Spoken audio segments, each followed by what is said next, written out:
All right, so we are now live on Facebook and YouTube and LinkedIn.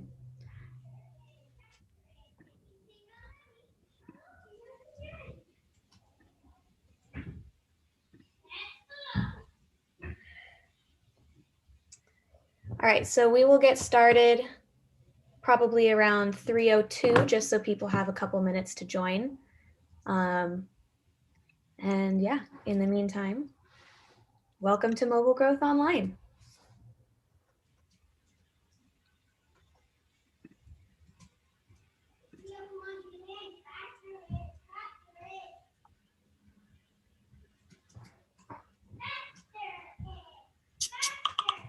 Mike, you were talking about like fun apps that waste your time. The one that I've been hooked on for a few months for the pandemic is Pocket Frogs.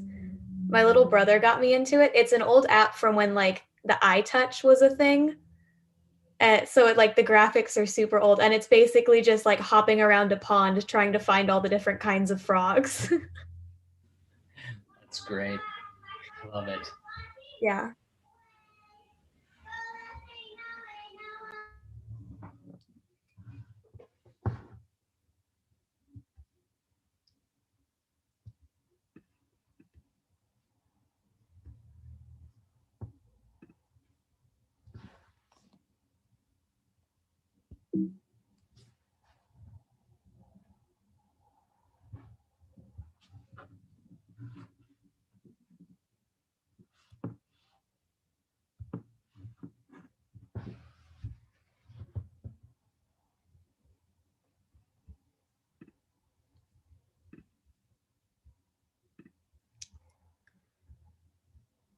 Welcome to all the attendees that have joined us so far. Just as a quick update, we'll be starting in just a couple of minutes to give people time to join in case they're running late from somewhere.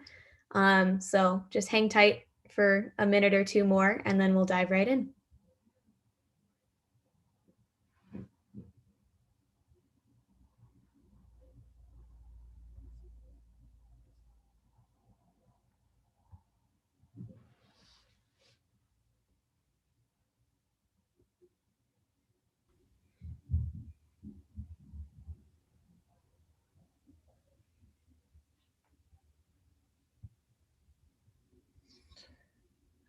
I found Pocket Frogs, Sabrina. You did? Yeah. Coming from the Play Store to me right now. I've outed myself as an Android user. Yeah, I love it because it's just really simple, and I tend to be intimidated by games with any level of complexity. My preferred gaming console is the Wii, so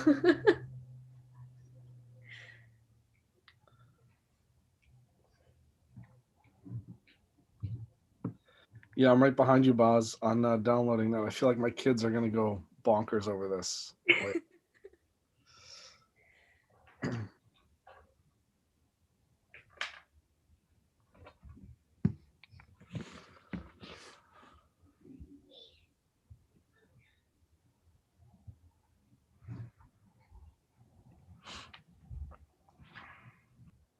right, so it's a couple minutes after 3, so I am gonna get us started. Welcome to Mobile Growth Online with The Athletic, MNC, Saatchi Performance, and Graphite. Our agenda for the day is a few minutes of welcome and introductory content. Then we'll have our panel discussion, which will end with a Q&A. And then starting at 4, there will be a networking session hosted by our co-founder at Branch, Mata. So this is the mobile growth part of the mobile growth series. We've been doing online events since the pandemic started. We live stream all our events on Facebook, YouTube, and LinkedIn. And yeah, it's a really great community of mobile professionals and a great way to meet new people and see how people are staying on top of trends in the mobile industry. And like I mentioned, we will have a networking session afterwards. This slide will come up again at the very end of the hour, but there's a QR code and a link here to join when we hit that point. So hope you can make it to that. And then I'm going to pass it off to my colleague, Brandon Newton, to do our branch bits. Hey everybody, my name is Brandon Newton. I'm a sales development rep. I'm on the partner growth team out of the Chicago office. Slight, odd career shifter here. I had 11 years in public education, and then I went into private education and then ed tech, and ed tech led me to Branch. So it's been an incredible journey, and I'm super excited to be presenting Branch Bits and introducing my good buddy and boss here, Boz. About 6 years ago or so, a handful of brilliant minds came together and realized that the digital ecosystem is fragmented. The internet, on the other hand, is incredibly democratic. It's pretty accessible by all means, and easy to navigate with HTTPs and .coms, and it's easy for people to access. But in today's digital ecosystem, there's so many operating systems and devices in a household. Boz just outed himself as an Android user. I, on the other hand, am an iPhone user, and we will constantly butt heads on that. But we've got smartwatches and laptops and Kindles and iPads and all that, and between all those different operating systems and platforms and channels, it becomes incredibly and increasingly difficult to create like one seamless user experience across the mobile ecosystem. And platforms are so powerful and so fragmented that it makes it difficult for smaller companies to grow and have a good UX. And so this is kind of where Branch comes into play. Essentially, what we do is we build links that work everywhere, all the time, with the goal of helping marketers and product teams build better experiences and create seamless user experiences across those channels and across those platforms to essentially connect users to the appropriate and right content, and have the ability to measure those experiences across these like massive empires. And that sort of takes us to one of our more accessible products that transitions organic web traffic and converts that into an app user by essentially placing a dynamic banner based on user behavior at the top of, or the bottom of, or right in the middle of your mobile web. And the goal here is to lower CPI and create essentially a really desirable one-touch user experience. And another product that Branch offers is actually really exciting and sort of in the age of COVID, is QR codes. And one of the things that we do is we're able to measure and we're able to create these seamless user experiences that we can see from mobile web to app, or email to app, or social to app. But one of the things that I find really exciting is for storefronts like Peet's, or if you're in the airport, having that foot traffic is completely unmeasurable. And so this QR code gives us the opportunity to create that one-touch experience by scanning the QR code, take you to the App Store and download the app, and you have a wonderful experience there. So Peet's has created this in the age of COVID. They wanted to let people know that they're still brewing coffee and still available for their customers, and want them to be safe and healthy. And it's been a brilliant transition in the past 8 to 10 months. You can also scan this QR code that's going to give you dozens of other examples of what Branch does in our beautiful 136-page mobile growth handbook. And then we also have a wonderful podcast led by Mata, who you'll meet later, who's going to link up the networking sessions, talking about both personal growth as well as professional growth. And the podcast itself is called How I Grew This. And so a couple opportunities for you to learn more about Branch with a couple scans. And that's that. So we've got a wonderful panel tonight. I'll let my good friend, who is a wonderful storyteller, probably one of the best that I've encountered, the fearless leader of the Chicago office, of which I'm lucky to be a part of, Mike Namazny, the director of the Chicago office. Take it away. There you go, Boz. Thank you, Brandon. And thank you to everyone joining us on LinkedIn, on Facebook, on some other social channel, or on our Zoom. We really appreciate everyone being here. And thank you to my panelists here. We have an incredible panel. We have someone who will be introducing herself shortly that has worked on growing subscription businesses for some really recognizable brands. We have someone that heads up an agency that helps brands grow their businesses, helps them grow their app users and their customers, et cetera. And then we have someone in the performance advertising space to really hone in on finding your next set of customers and driving ROI. My intro, though, and my path to Branch is I was at a software startup in social media by the name of Wildfire. I had a wonderful experience there. And over the course of 3 years, helped build that company up to a few hundred people. And then at the end of that journey, it was purchased by Google. And I spent a few years at Google prior to finding my next amazing startup, and that is here, Branch Metrics. I lead our Chicago office. I build our team out there. I talk with a lot of our customers, and I'm excited to be the moderator of our discussion today. For our intros, as I kick it over to our panelists, who are really the stars of the show, I'd love to hear a bit about yourself, your company, what you do, and then finally, and kind of my favorite is I love guilty pleasure apps. If I was an optimist, I would say apps help us kind of get things done and do things efficiently. If I was a pessimist, I would say they waste our time and money, especially the really guilty pleasure ones. And so you have an opportunity here to inspire the world with which apps you like to spend your time and waste your money on. For me, I will say time, and it is a video game called Retro Bowl. It takes me back to the Tecmo Bowl days of the late 80s and early 90s. It's super basic graphics. It's super easy to grasp and gives me a little bit of a sports outlet in the in-between moments. So let's kick it over. Why don't we start with Caitlin? And I'm just going to do it based on who I see here on my Zoom. So we'll go Caitlin, Guillaume, and then Ethan. If you could each introduce yourselves. Perfect. Hi, everyone. I'm Caitlin. So I lead the growth product org at The Athletic. I previously led growth product teams at LinkedIn and at Medium. So this is my third now subscription business in the growth product space. And so for those of you who may not be familiar, The Athletic is a digital sports media company that basically we're trying to bring sports storytelling to a whole new level.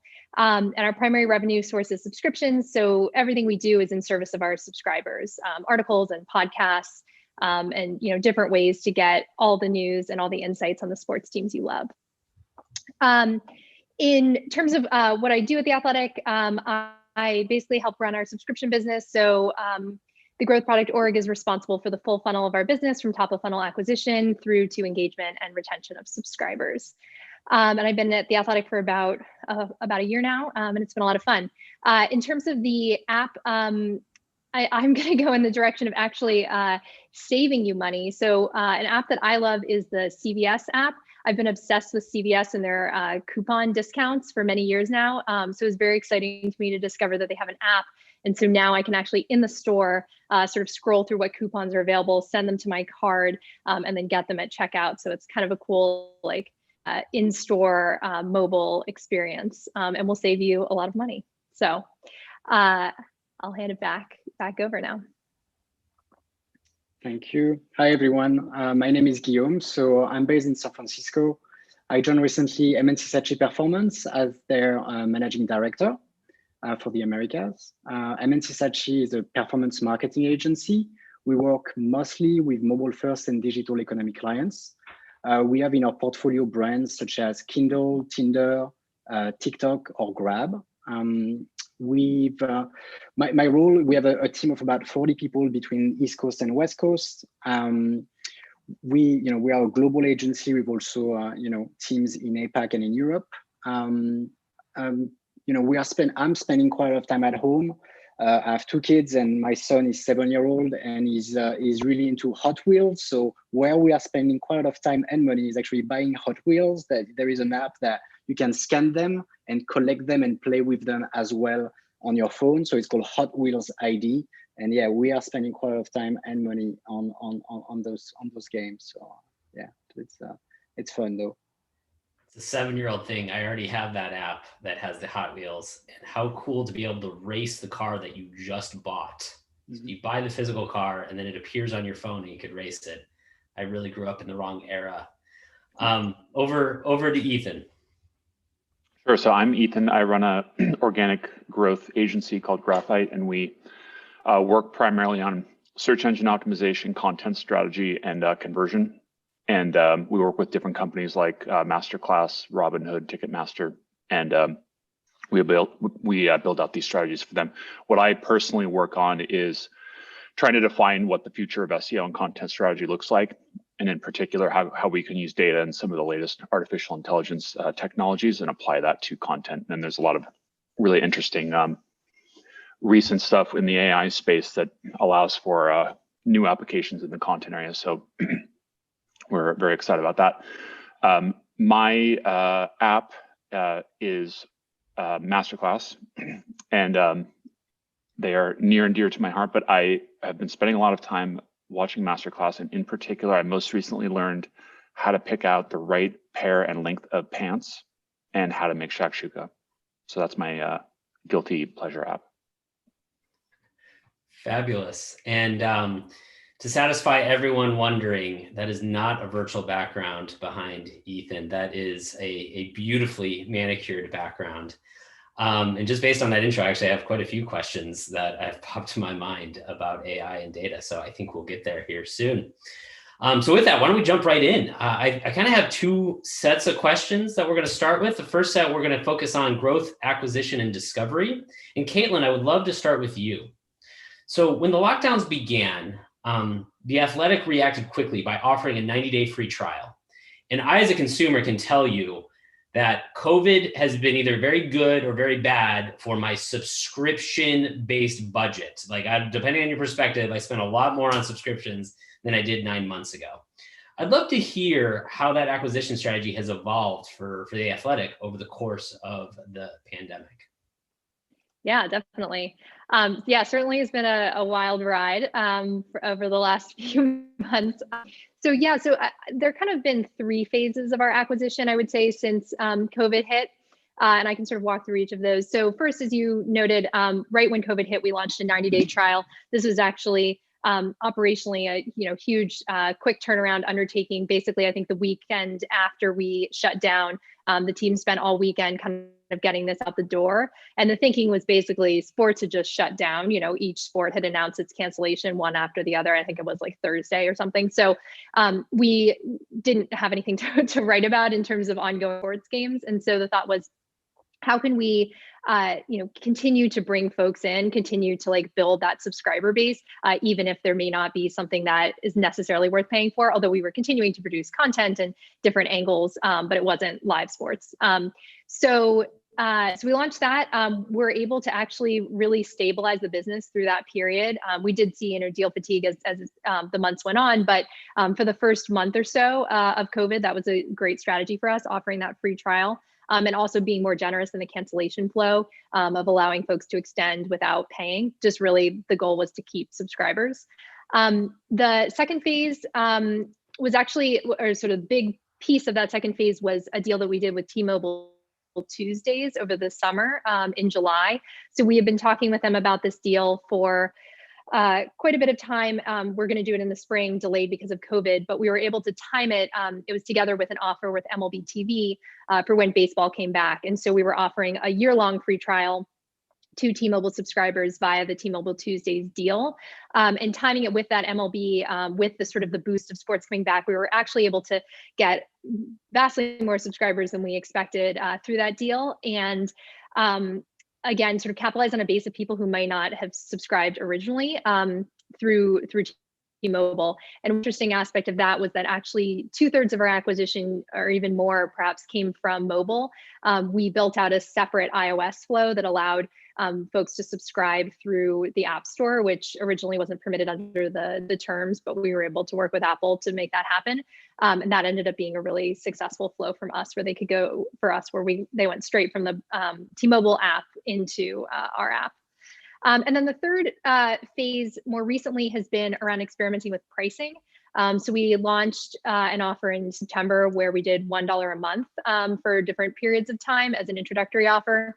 That's been incredibly successful for us, where we've driven strong uptake from folks, although again, now we're starting to see that deal fatigue play out. And so trying to experiment and understand what are the levers we have with pricing, how does that impact LTV? And also start to build up these cohorts that we can analyze later, because pricing experiments take a while to play out. It'll be really interesting to see how many of these folks survive after the introductory period is over. So those have kind of been the phases, playing with some different levers. It's been really a great learning. Fabulous. Thank you. Thank you. I want to dig just a touch on that last piece, actually. You mentioned waiting for the data to play out. And I know this is something that Ethan kind of mentioned, of AI and data and what's possible. So maybe Caitlin, just real quick, what is a favorite tool that you guys are using as you try to keep track of these experiments around pricing and the impact that they have on your subscriber growth? It's a great question. We actually are not using a tool right now. If folks have recommendations, I'd love to hear it. But I mean, really, it's just more of an analytics play where we have a great PM/analyst who's keeping track of the cohorts, and we visualize our data in Periscope. So I guess that would be probably the primary tool. So yeah, and then modeling out what we think we can expect based on comparing to past cohorts. Very cool. Thank you.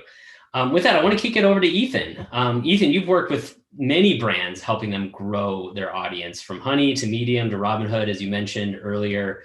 You're talking about being on the cutting edge of data. I like to think of data as being the voice of the customer, right? Like there's some really incredible insights. That's the voice of the customer in there.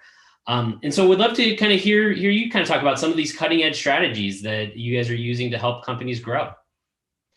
Yeah, for sure. So if you think about SEO over the last 20 years, in the last 5 years in particular, there's been a pretty big shift. So SEO of the past was mostly technical, and it was about auto-generating lots and lots of pages of questionable quality. So, you know, top 10 lists or lists of 100 things, and gathering millions and millions of keywords and sort of trying to fool the algorithm.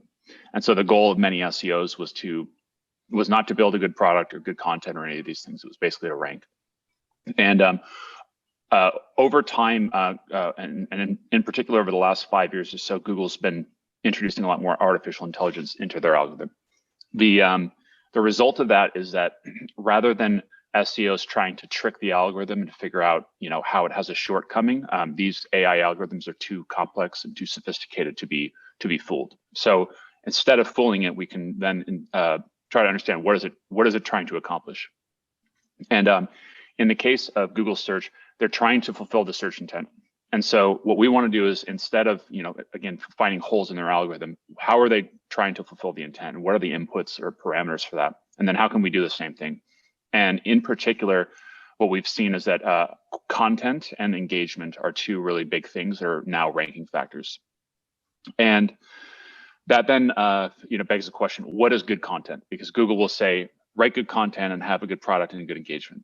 And then people will go do that, and then they'll spend a bunch of money on content, and then, you know, 5% of it will work. And defining what good content means is hard. So just like Google is using AI to optimize their search for some outcome, which is a better search result or fulfilling the intent or users clicking on results more, you can do the same thing to apply to content. So you can figure out which types of content should we write about. So what are all the different things that, you know, about sports that we could write about? What are all the different topics? Within a particular topic, how do we actually structure that content? So for writing an article like how to dribble a basketball, what content should be on there? One of the interesting examples with Masterclass is that we helped produce a lot of the content related to the classes. And so we would select topics that were relevant to Masterclass, like beef Wellington, which is related to Gordon Ramsay. But then we also want to figure out what do people want to know about beef Wellington? What do they want to know about scallions? and frequently it's not intuitive.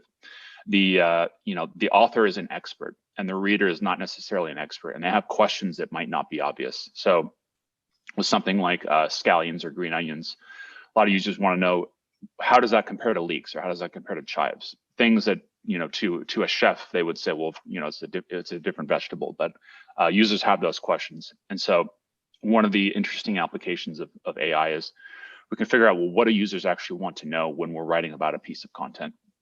And then the other thing is that over the past few years, content quality has suffered more and more because it's hard to make content and it's kind of expensive. And so you have more of these for non-subscription based content companies paying very little amounts for mediocre content, which is essentially rewriting other people's articles, which is not a great model. And so I think the subscription model is very interesting. But the other thing that's interesting is that usually when you write content, most of it will not perform. And so if you can use data and sophisticated technology to help you determine what to write about, what will rank in search, what will get traffic, what will perform in social, what are social trends, what will get people to resubscribe, then you can be really precise about what content you write. That means that you can spend more money on it, and that means that it's going to perform better. Nice. And so I'm hoping that some of these new AI technologies can help, return high quality content, which is now largely mediocre content, I would say, on the web, back to high quality content. Yeah, that's a really interesting history, by the way, of the Google algorithm, what it was looking for, because it kind of coincides with the rise of some of these subscription content businesses. So businesses like Masterclass or The Athletic, who bring much higher quality content to the forefront, and does seem to be the place that consumers are leaned into. Guillaume, I'd love to bring you into the conversation here. So you're on the front end of a lot of the ad buys for this across channels. Would love to hear any thoughts on kind of what you've heard so far, but also how has this industry been adapting to COVID? What are some of the trends that you've seen during this time?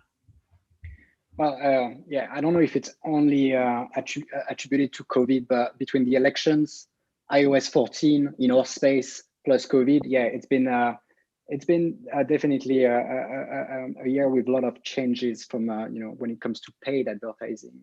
What we've seen is a significant decrease, not really in spend, but in channel diversity. So we've measured about a drop of 17% on average of the number of channels that an advertiser is using right now compared to at the beginning of this year. So definitely, a pullback, but then also more consolidation towards, Google, Facebook, less appetite maybe for testing new channels.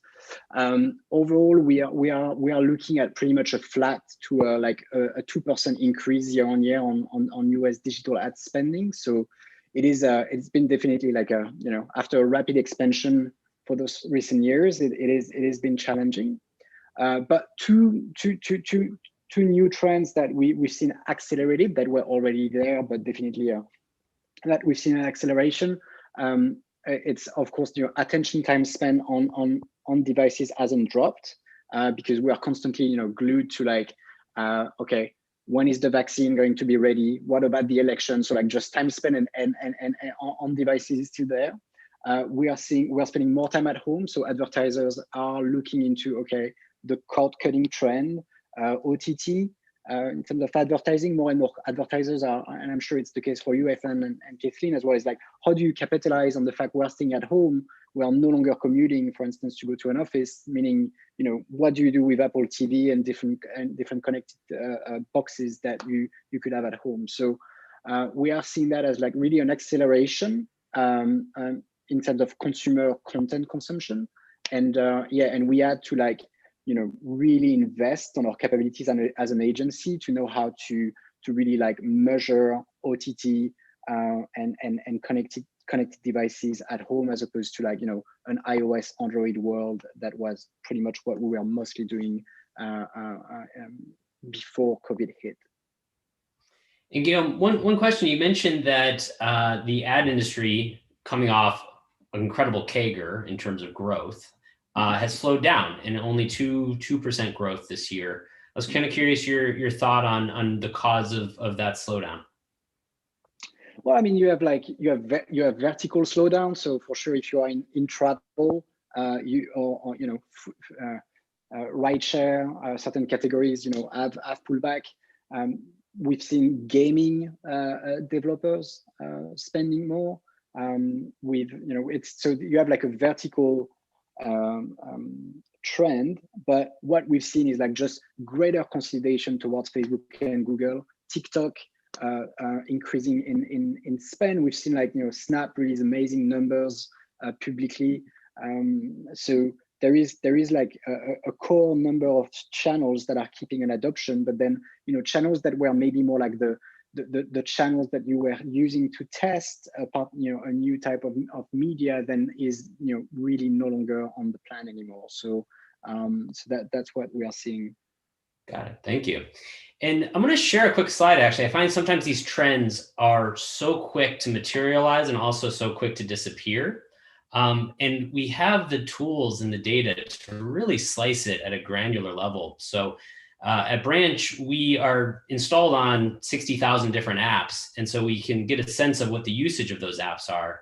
And so for election day, we created the following charts that shows people's usage of various types of apps compared to a normal week. So this is compared to, you know, if it was just a normal Tuesday. And not totally surprising, but it is interesting to see the spike. So news apps through the roof as we approach 6 p.m. to midnight on election day. The other one, maybe not so surprising, but certainly interesting, was alcohol delivery. Huge spike, over 100% spike compared to a normal week. Food delivery was a much larger spike as well. So people got food delivered to their home on election day. And we probably could use a spike in meditation, but we did not see one. It was just pretty much flat compared to a normal week. Let me stop my share. So I want to kick it back to each of you. So we're talking about growth and acquisition and opportunity, and would love for each of you to share a story of one successful campaign or feature or recommendation that you've been part of that has led to growth of mobile users. Why don't we start with Ethan on this one, and then we'll go to Guillaume, and then we'll go to Caitlin. Sure. So I think conversion in general over the past 10 years has changed. And I think we all remember, you know, visiting a mobile website and having it say, sorry, you can't use the site, you have to use the app instead. And that's not a great experience, but it worked for a while, and some companies were very successful. But over time, users really did not like that. Google introduced changes into their algorithm so that they penalize people who do that via SEO.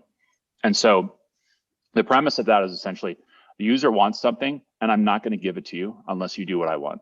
So if you don't download my app or sign up, I'm not going to give you, the page that you wanted or the content that you wanted, which is not a win-win. And so I think a more interesting way, and it's not necessary either.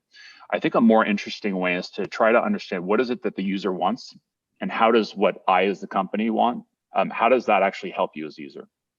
So rather than saying you can't use the mobile website, download the app, we can try to understand, if you're looking for a recipe, maybe you can have a better experience in the app. If you're looking for a ticket, maybe you can view the ticket or to redeem the ticket in the app. Or, if you're subscribing to Masterclass, you can have maybe offline mode or to be able to download episodes.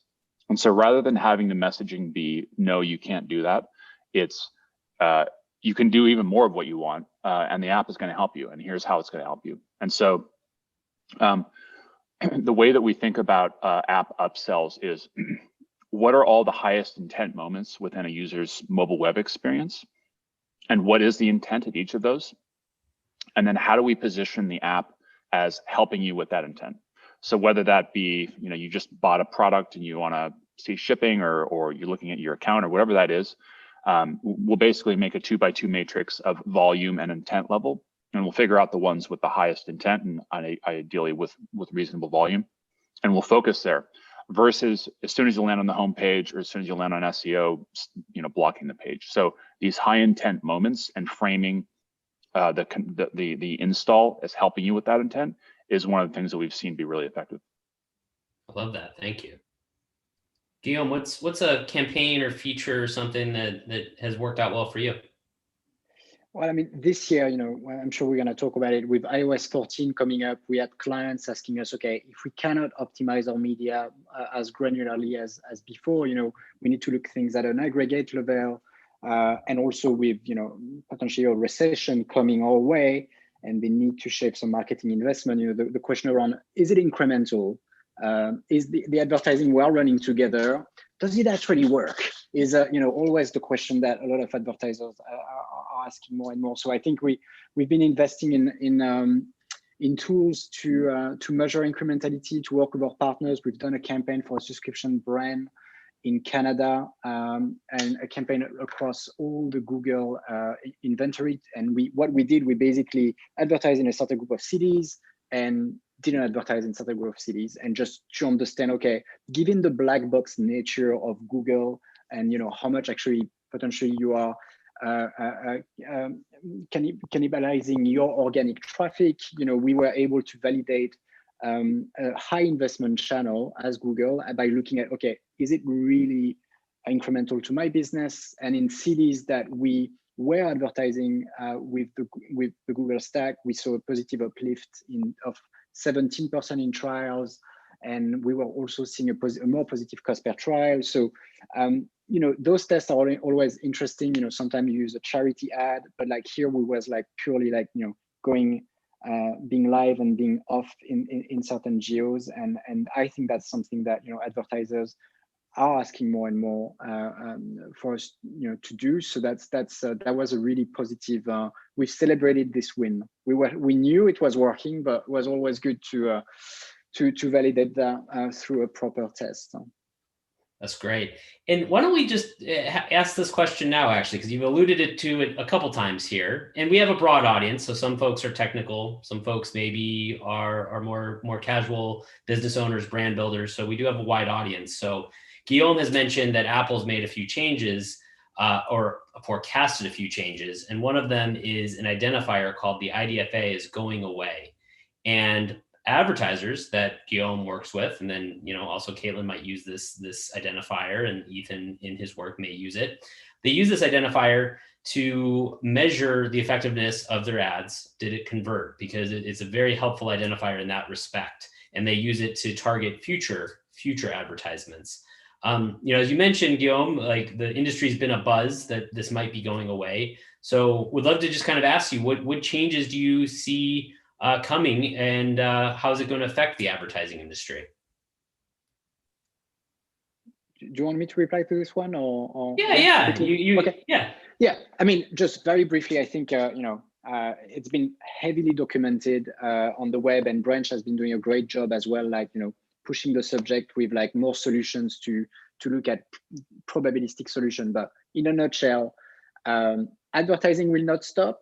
But it's likely it will decrease in targeting power and control. So an example is like we won't be able to control the frequency capping. Like that's we're gonna see probably a lot of ads and those same ads over and over. So poor ad personalization is coming.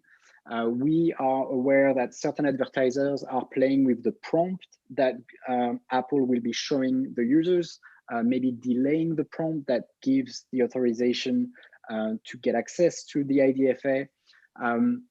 So we think we're gonna need to think more as an aggregate. We're gonna have less data, but again, we're gonna need to rely on tools like Branch, who are offering probabilistic solutions to analyze advertising as an aggregate, as a cohort. Maybe Caitlin, do you wanna add how you are the Athletic look? Are you ready for that change? Have you tested? How is it going to look like from January? Yeah, I work with our head of performance marketing, who sort of oversees that world. So I know she's been looking a lot in. I don't have as much to add personally. We'll sort of be there to support her in however we can on the tech side. So nothing to add there, but I'm happy to. Do we want to share a growth product? Yeah, I'm going to kick it to you for a success story. Before I do, though, this is a good moment to actually ask the audience if you have questions, and we have one question already in here in the Q&A. We have some time reserved at the end. I would love to start queuing up questions so I just know how much time to reserve. So we do have one in there now. Feel free, if you have a question for any one of the panelists, you want to direct it at one of them, toss it in there. If it's a general question, put it in there. And at the end, I will kick it over to the panelists to get to some of the submitted questions. Caitlin, I would love to hear a success story from a feature or a campaign that you've launched either at The Athletic or at one of your previous subscription businesses. Yeah, and this actually, on the point of the Q&A, I think this is actually right in line with whoever asked the first question. So on the topic of referrals, actually, so this is one of the first products I worked on when I joined The Athletic earlier this year.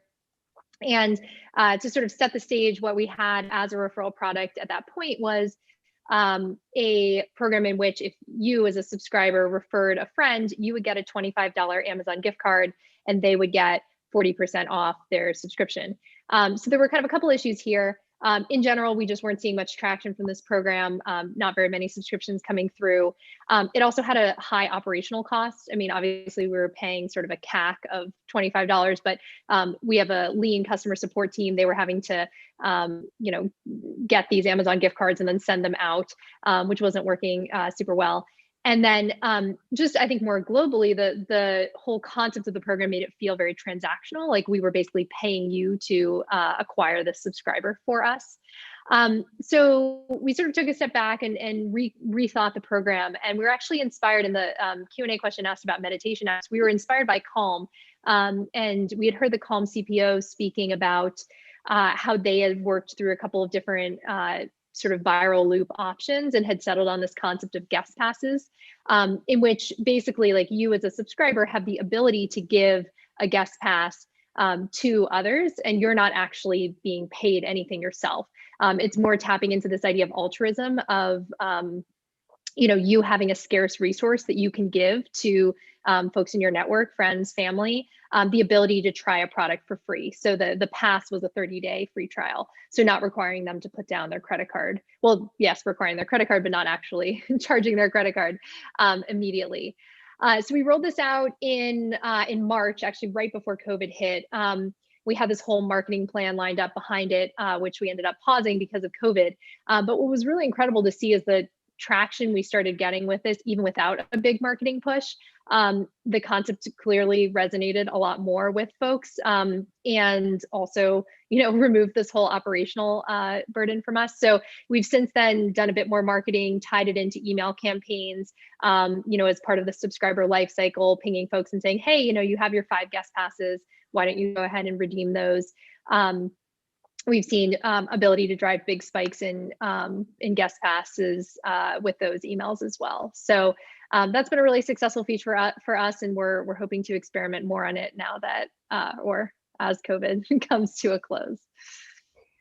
Excellent, thank you. And Caitlin, I want to stay with you for a second here, because we're going to start transitioning here to cross-platform engagement and retention strategies. And in any subscription business, you're always going to have users that churn. Like it's just kind of a fact of life. And so I think you're talking about all these strategies to kind of fill the top of the funnel. What have you done with churned users as a learning opportunity? And what have you created kind of based on that learning at either The Athletic or elsewhere? Yeah, definitely. I think, so one thing I really love about the subscription business model is that your incentives are aligned with the subscribers. So if you're, whatever you've sort of said as part of the subscription, if you're continuing to deliver that value, they should want to stick with you if they believe it is of the value that you're charging them. And so for us, I think it really breaks down into 2 pieces. It's like, what's the value delivery, which is for us content, and then at what price are we charging users for that? And so on the content side, luckily, we have a newsroom of over 400 journalists and editors who are reporting and covering sports in an incredibly deep way every day. So we have that base of content really to rely on. And so that's our primary retention strategy is, keep writing great stories, but there may be cases in which users aren't getting the content that they're interested in, whether that's because the discovery is insufficient in our app or because we're not proactively sending them the right content. And so that's where we're really going to start focusing more and more from a retention, a life cycle like team perspective, which is how can we think about moments in users' life cycles and using cohort analysis to identify folks where we need to be more thoughtful about the content we're sending. So we have we're creating different personas around folks like engagement slowdown is one bucket. And so as you see folks start to read less and less, maybe it's because the sports season is ending, but have they indicated an interest in a different league? Could we, give them some special package content about, greatest hits from, this team over time? So thinking about moments like that, which are connected to the newsroom, but is also like a very hypothesis-driven problem to solve. So we'll be thinking about that a lot. And then on the second piece, which is pricing, some people are willing to pay full price and some people are not, even though they see value in the product, they just have a lower threshold. And so our strategy there is, how can we develop cohorts of users and think about like what the offers we might want to give to folks coming up on renewal are based on that, what the timing of those offers is, on what platform we're giving them. And so on that note, like one specific example is something we call stacking subs, which is basically if someone's has turned off auto renew, is basically canceled, but their subscription term hasn't expired yet, being able to send them an offer that they can actually redeem before that term even ends for a certain discount, which technically is a little bit difficult. You have to stack the subscriptions on top of each other, hence the name. Yeah. But that's one example of a sort of a pricing and win back strategy that we've been testing. Excellent, thank you. I love the concept of engagement slowdown for subscription businesses. So important. I think it aligns incentives so well. And I can say I subscribe to quite a few content type subscriptions. And if I stop engaging, I'm likely to churn. And I feel that it's an underutilized tactic. I feel myself not subscribing to something, but they know I'm a subscriber, so they're not advertising to me anymore because of the IDFA or the GAID. So they know who I am. Yeah. They know they're getting my money for the moment, but I'm not engaging. And so they should actually be advertising to me. They need to get me re-engaged. Otherwise I will churn. Yeah, and that's definitely something we want to explore, which is, we have own channels like push or email, but if we're not able to reach folks on those, then what is a reasonable cost to spend to reach someone via advertising? Because the ROI is huge, right? You already have this person paying you. How do you make sure that they continue to pay you? Yeah, definitely. Well, thank you, Caitlin. Ethan, I'm curious your thoughts. You talked a little bit about this, about putting the highest intent moments in the app. I want to hear maybe just broader though, like how important is an app strategy for these businesses? So I think it comes down to defining your North Star metric and prioritizing all the different channels or things that you could work on and which of those produce the highest return on your North Star. So, whether that be like for Uber, number of rides, or for Masterclass, number of subscriptions, for Ticketmaster, number of tickets sold. Ultimately, what we want to do is we want to look at our channel mix and say which channels yield the most. And so how important depends on the company, and the way to measure that is to try to look to see what is the value of each of the users from these channels. So, for a Masterclass, what is the value of a subscription from people downloading the app versus coming through search versus coming through social? And you can measure that. And so the way that we measure that is we basically look at different cohorts and then look at some sort of outcome metric, resubscription rate, things like that. And then we can prioritize. What we frequently see is that apps are very important.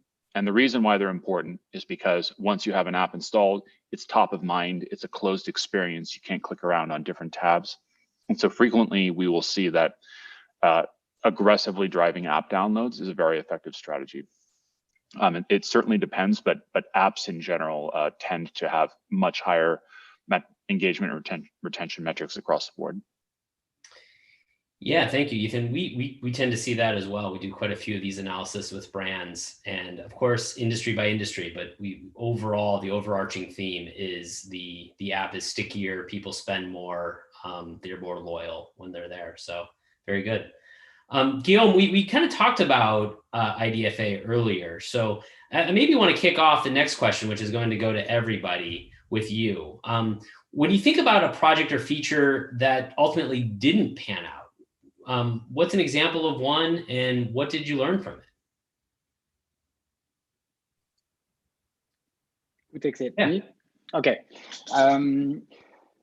So just to understand, so something that didn't work, right? That's the question, Mike. Okay. Correct. So usually, once an advertiser has, you have channels that you can directly attribute the performance of it because you are using a click and the click is tracked and the conversion is measured, and so you are, directly attributable attributed placements or sources are one thing, and then once you've maxed out maybe more like DR, direct response, lower funnel type of ads, often our clients are asking us, okay, how can we go more upper funnel? And I think this is where some campaigns have been sometimes a hit and some have been more a miss. So we've done some tests on audio and podcast. We've done some campaigns on digital out of home for clients, and the learnings of those campaigns are a bit more hard to analyze when you spend millions of impressions on digital out of home, and then you get 14 trials at the back of it based on like some sort of measurement. So you're like, yeah, so there is room for improvement here. So that's we've seen like channel like digital out of home, regardless, like you work with some technology with geofence and tell you this download comes from this area of the city where you were advertising. I think it's still we've seen some campaigns which are considered more upper funnel to not being really assisting any kind of conversion on the lower end. So that's that has been like some more challenge we've seen on certain campaigns. Awesome, thank you, Guillaume. And then Ethan, I'm going to come to you next year for a feature or something that didn't pan out and what you learned. I will note that a great question and answer. Thank you for typing up the answer here to Nicholas. Nicholas had asked a question about what is going to be the future of measurement without IDFA. And Ethan mentions that there's quite a bit of discussion on this right now. And Branch, among others, are working on predictive algorithms to help us identify users, provide measurement across different channels. And I think predictive algorithms is kind of the future of where this is headed. Remains to be seen if Google sunsets their identifier, which is called GAID. So the other half of the ecosystem still has an identifier. We'll kind of see where that heads, but prediction algorithms seems to be the future. Ethan, anything to add on that answer? And then would love to hear about a feature that didn't pan out. Yeah, I mean, in general, what we're seeing is there's more laws around privacy. So California has some data privacy laws. Europe has some data privacy laws. And then Apple and Google may or may not reduce our access to data. To me, these are all opportunities. So anytime, things are harder, that's great because then you can go solve them. And what I think we're seeing is that access to certain pieces of data is going down. That means that we need to then guess what the data is some other way. So one way is to build prediction algorithms to say, well, I think that this is maybe who the user is. And then the second thing I think is that we might see more new types of data. So IDFA is useful now, but there might be some other thing, piece of data or metadata about a particular user that could be a better signal. And so, certain pieces of data go down, we might have new stuff, and then when we don't know the answer, we build prediction algorithms. And again, if it were super easy to track everyone and know what everyone was doing, then everyone would be doing it, and there wouldn't be an opportunity to have a competitive advantage. So to me, whenever there are these challenges and things that make it harder, that's a good thing, because that means that if you solve it, then you have a competitive advantage. Good. I was going to ask a follow-on, actually. So a trend I see in the industry is folks investing a lot in their owned audiences, and if you go back a few years, logging into websites probably wasn't nearly as prevalent as it is today. And now it's everywhere you go. Everybody wants you to log in. Some brands doing it better than others. Ethan, I'm kind of curious how you see that trend coalescing with this kind of trend of, if Google and Apple are going to reduce our access to data, does kind of upping our own ability for owned data become more important? Yeah, for sure. And I think also there's a trend in asking lots of new user experience questions. So asking your favorite artists or your favorite sports teams or your favorite types of food. So both logging in so that you can track across various platforms and do that directly and precisely, I think is a trend. And then number two is just trying to gather more data. So there's explicit data where the user can say this is what I like, and then also the more we can track users when they are logged in and look to see what they're engaging with, then we can use all that. And so that's data that we have direct access to. So I definitely see a trend there, and I think probably we can also more and more be thoughtful about which specific questions are we asking so that we can tailor the experience to the user. Actually, jumping. So, go ahead, Caitlin. Go ahead, Caitlin. I was just going to agree with that. That I think collecting sort of information from your users and then turning them into your users is going to be important. I think it actually ties back to something you said earlier, Ethan, as well, though, which is like, what's the reason for them to give you that information? I think for us at The Athletic, we've been experimenting on this, and we actually did this at Medium as well, which is like having a registration wall or reg wall instead of a paywall, and basically asking for the login information to see the rest of the article. But I think coming up, like, that's one sort of value prop, which is just like, you get to read the article, but like, I think at The Athletic, we're also thinking about like, what are other value props? Like, we haven't really launched a robust newsletter product yet, but maybe that would be a reason for someone to give us their email address. So I think it just raises the bar on, when you're asking someone, what are you giving them in return besides that value exchange. This is great. So we have quite a few audience questions. As a matter of fact, there's a couple there for you, Caitlin. I'm going to come back to you in just one second. Ethan, there's one final follow-up on this one. So Peter posted, what about Facebook? Do you think we'll be able to rely on that? Rely on that, meaning data from Facebook? Yeah, I think it's hard for me to maybe completely infer the intent of the question, but I believe it was a follow-on to identifying the user. Yeah, and Peter just put that into the chat. So we'll be able to rely on Facebook as a user identification mechanism. I don't know. I do not have an informed opinion. That's funny, because I really wanted you to answer it, because I also was like not really sure which way to go. I mean, the slightly provocative answer would be fewer people are using Facebook, so it may or may not be super important in 5 years. But in terms of Facebook, it's kind of a closed community, so I feel like they can just do whatever they want, and we don't have much recourse. So that's probably my best guess, but I'm not certain on that one. Cool. Thanks, Ethan. We're going to pause on the failure example for a second to make sure we get to some of these audience questions. So Caitlin, there's a couple in here for you. So we'd love to hear kind of from the referral program. Did you use a third-party service to power the flow, or did you build that in-house? Yeah, so we built it in-house.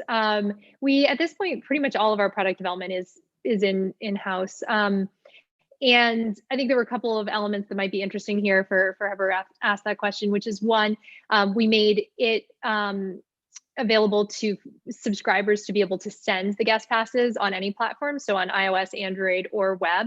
We see actually the vast majority of passes sent on mobile, but you can only redeem on web.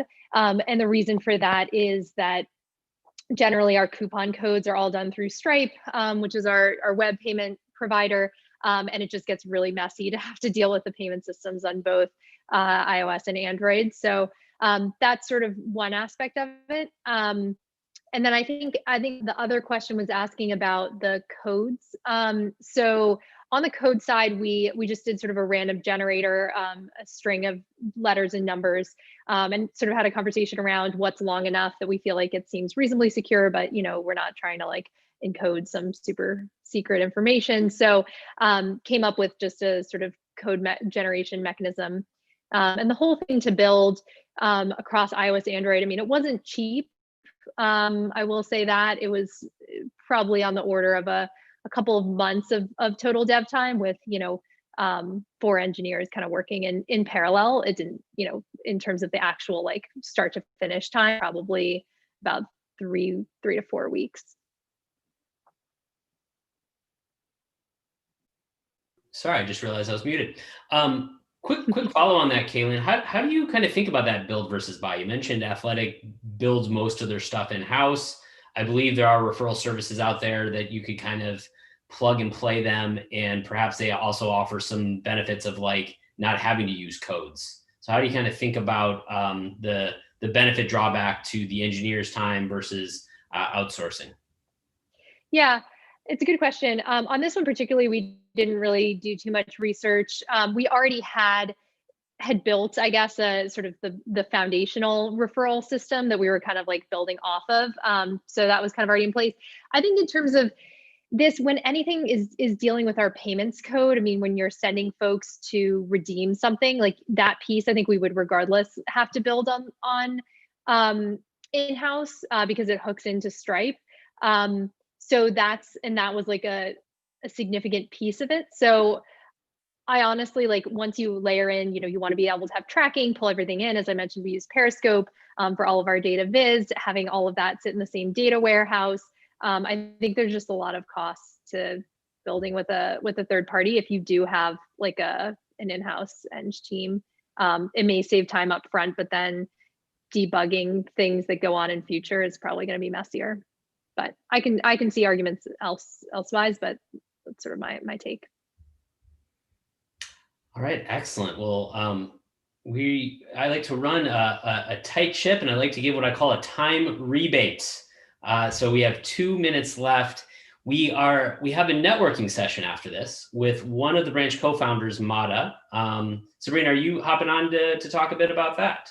I am indeed, because Mata's already over there getting ready to moderate that session. So I will share my screen one more time, because we've got a QR code that people who are on the live stream can follow to join the networking session. It's just an informal Zoom led by our co-founder, and it's a great way to meet other people who are interested in the mobile industry and kind of make some connections and expand your horizons. So anyone who's interested, please feel free to hop over. And that link is also in the chat. And I want to make sure that we give a very special call out, and anyone in the chat, please give a call out as a thank you to our wonderful panelists, Caitlin, Guillaume, and Ethan. We are indebted for your stories and your time, and we thank you for joining us and sharing them today.